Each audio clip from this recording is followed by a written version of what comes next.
Guys, hai Sindu, hai Nisa. Okay, so kita bincang dekat Skype je, okay? Hai, dah lama tak jumpa Monday dah nak exam. Dah tidur dah macam mana.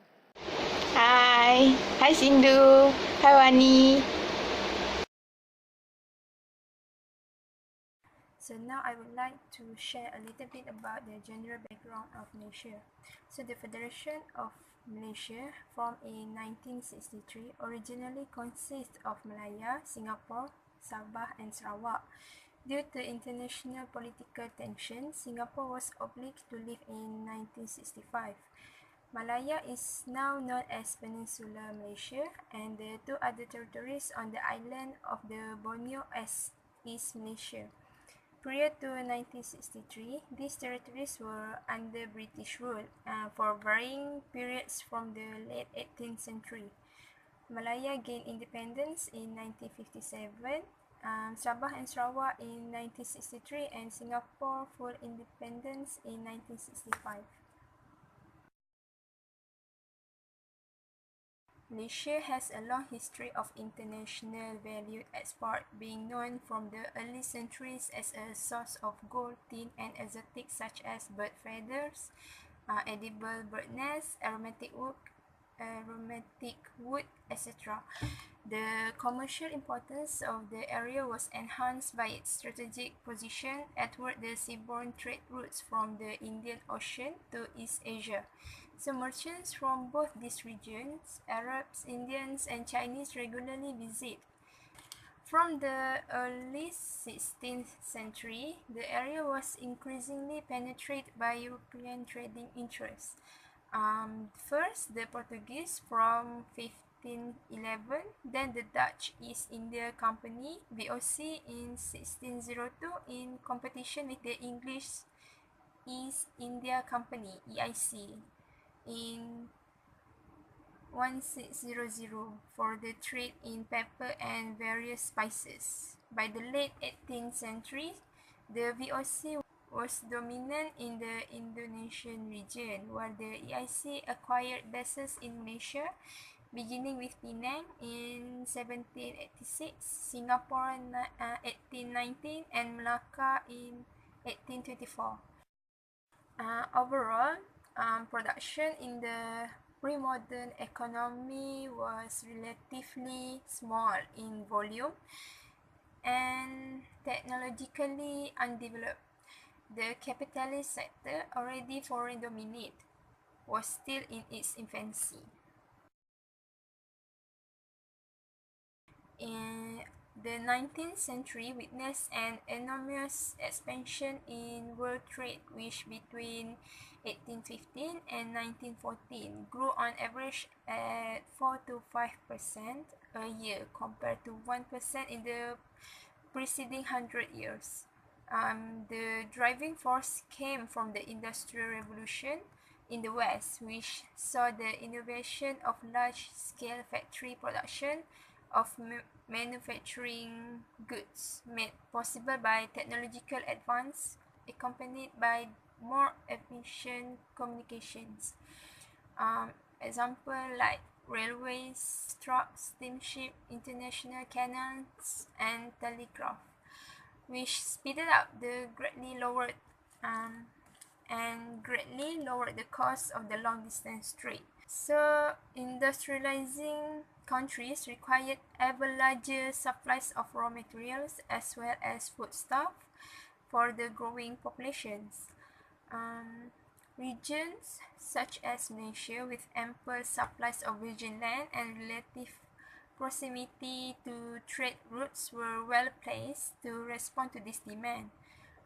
What was lacking was an adequate supply of capital and wage labor in both aspects. The deficiency was supplied largely from the foreign sources.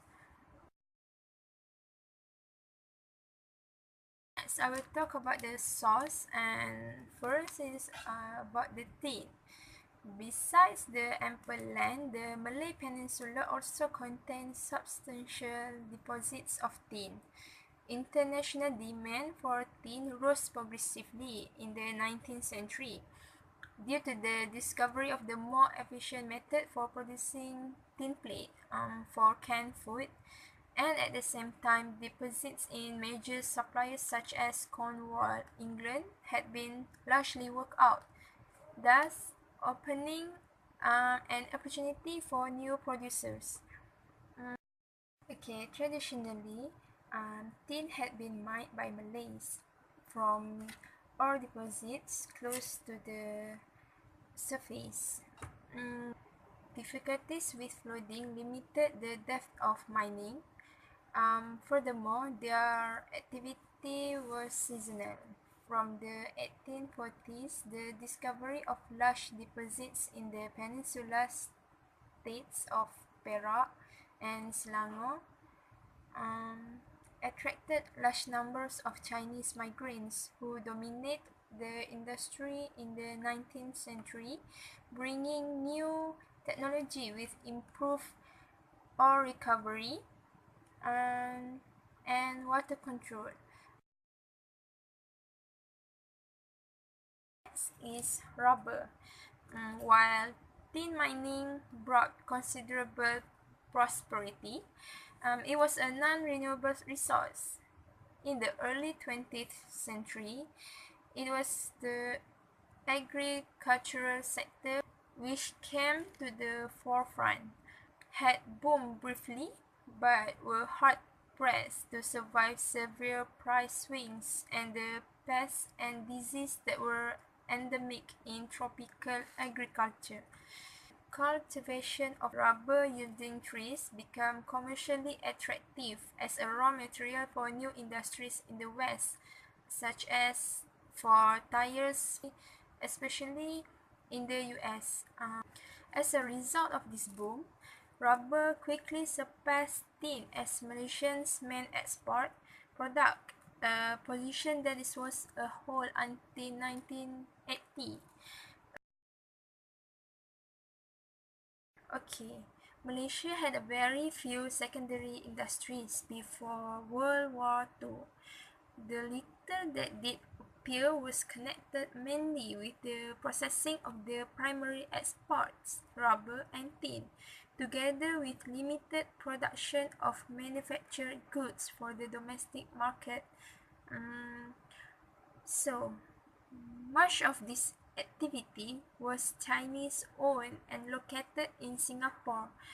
Among the reasons advanced are the small size of the domestic market and relatively high wage levels in Singapore, which made products uncompetitive as exports, and a culture dominated by British trading firms which favored commerce over industry. Overshadowing all this was the dominance of primary production. When commodity prices were high, there was little incentive for investors, European or Asian, to move into other sectors. Conversely, when these prices fell, capital and credit dried up while income contracted, thus lessening effective demand for manufacturers. So, okay, let's go to our topic. Do you guys know what's the meaning of industrialization? It's the development of industries in a country or region on a wide scale. Actually, I've read something about it, and I'm sorry if you're not looking at the camera because I'm focusing on both of your faces, okay? Okay, well, the industrial development of Malaysia can be classified into six phases. The first phase is colonial development, which took place between 1897 and 1957. The industry was largely characterized by exportation of agriculture products and minerals such as rubber and tea. The second phase of industrial development of Malaysia took place during the first few years of independence from the Britons. It happened between 1957 and 1969. Yeah.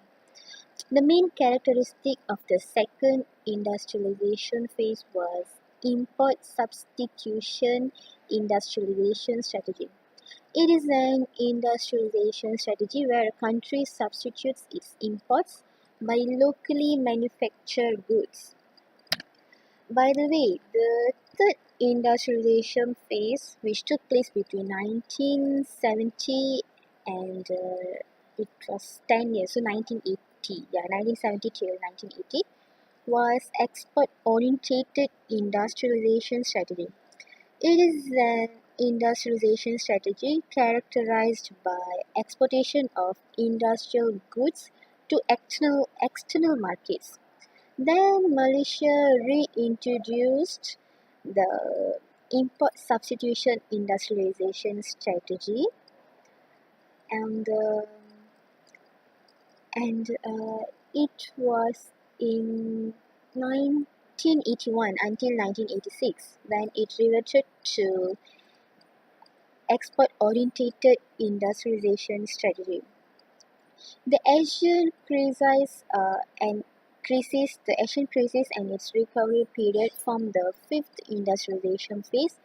The sixth phase is 2006 and beyond till now. This last phase is characterized by globalization of Malaysian economy by increased industrialization and exportation. Yeah, that's it what I read about industrialization. Next, do you know? I mean, I have some other point as well. If you guys remember, the golden age of Malaysia, and if I'm not mistaken, I took some notes when Encik Shukri taught us in class. The golden period was from 1987 till 1997, the year I born, 1997, you know, and. The 1986 till 97 period is the Malaysian Golden Age, as we all know. From 1990 to 1996, the economy grew at an average annual rate of 8.5%, the longest period of sustained high growth in Malaysian history. Other economic statistics are equally impressive, which is export grew by double digits annually, reaching a high of 26.5% in 1995. Yeah, 1995. Unemployment was reduced from 8.3% in 1986 to 2.5% in 1997. In fact, from 1993 to 1997, Malaysia enjoyed full employment, you know. And besides that, inflation remained below 3.7% except in 1992 when it rose to 4.7%. Foreign direct investment, which is FDI, you guys know right what is FDI. It grew almost fourfold from US dollar 1,778 million in 1986 to US dollars 6,561 million in 1995. This high growth performance was accompanied by economic restructuring. Yeah, that's it as for my knowledge. And do you guys want to add up anything else which Encik Shukri taught us in class and the presentation by our other friends? I'm a bit confused sometimes, and this is what info I've gathered about the economics before and after independence. So, do you guys have any other idea? Okay, thank you, Sindhu, for your explanation. Now I can understand it better. So actually, there is a lot more content that we have provided in our last presentation. Macam mana ekonomi Malaysia selepas merdeka? Okey, ekonomi Malaysia pada awalnya Malaysia ni tumpu pada sektor pertanian. Okey.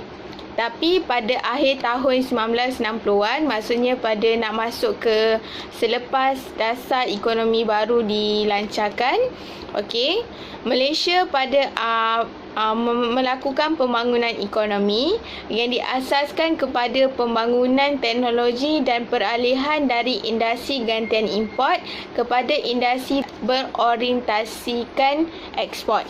Melalui rancangan tersebut adalah pelbagai dasar yang diwujudkan, okey, iaitu dasar pembangunan negara. DPN ni dilaksanakan dalam rancangan jangka panjang kedua, okey, yang meneruskan usaha untuk mengurangkan ketidakseimbangan, okey, ekonomi dalam kaum etnik antara golongan kaya dengan miskin.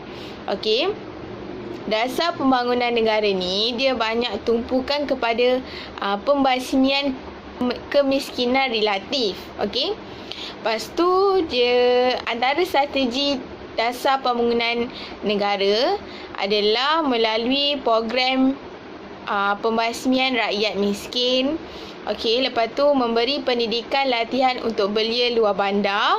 Maksudnya dia nak bagi penduduk luar bandar lebih banyak ilmu. Maksudnya pendidikan diutamakan. Okey, menyediakan kemudahan asas dan peluang pekerjaan yang lebih baik di bandar. Okey. Dan juga menggalakkan penlibatan sektor swasta untuk mencipta peluang pekerjaan. So, antara strategi ini yang bertujuan untuk membasmi kemiskinan rakyat dan juga mengurangkan jurang antara orang kaya dengan orang miskin di Malaysia. Seterusnya, dasar wawasan negara. Lancarannya 2001 hingga 2004. Okey, dia menggabungkan dasar ekonomi baru dengan dasar pembangunan nasional yang tujuan utama untuk mencapai perpaduan, membasmi kemiskinan, tidak mengira kaum dan juga mewujudkan peluang pekerjaan kepada rakyat. Okey. Dasar wawasan negara ini berlandaskan kepada cabaran wawasan 2020 yang menyiapkan hala tuju negara ini menjadi negara maju menjelang tahun 2020. Okey. Dasar wawasan negara telah berjaya mengurangkan kadar pengangguran kepada 3.8% pada tahun 2009. Selain daripada itu, Malaysia mengalami pertumbuhan yang perlahan pada tahun 2001. Okey, tetapi kembali kuat pada tahun 2002. Kerajaan memperkenalkan pakej strategi baru untuk merangsang pertumbuhan ekonomi negara pada bulan Mei 2003. Okey, menggalakkan pelaburan sektor swasta, okey, membangunkan sumber-sumber pertumbuhan dan meningkatkan kebersihanan sistem penghantaran. Okay. Dasar pendidikan negara dilaksanakan dan sistem pendidikan ditingkatkan kualiti dia supaya rakyat Malaysia lebih banyak modal insan dan mengurangkan masalah kemiskinan dalam rakyat. Okey, so pertumbuhan ekonomi didorong oleh produktiviti yang bergantung kepada tenaga kerja yang berkualiti dan kebolehan. So melalui dasar pendidikan negara yang dipertingkatkan kualiti dia, okey, bertujuan untuk menyampaikan lebih banyak pendidikan, okey, lepas tu melahirkan lebih ramai rakyat yang berkemahiran dan berpengetahuan. Antara strategi yang dilaksanakan melalui dasar pendidikan negara ni, okey, pendidikan asas selama 9 tahun dan meningkatkan mutu pendidikan keseluruhannya dengan mendirikan pendidikan yang menyeluruh. Maksud dari segi moral, okey, agama, memperluaskan pendidikan vokasional dan teknik, memperbagaikan dan memperbanyakkan kemudahan pendidikan di peringkat universiti, terutamanya dalam bidang sastra gunaan dan sains gunaan. Okay, thank you.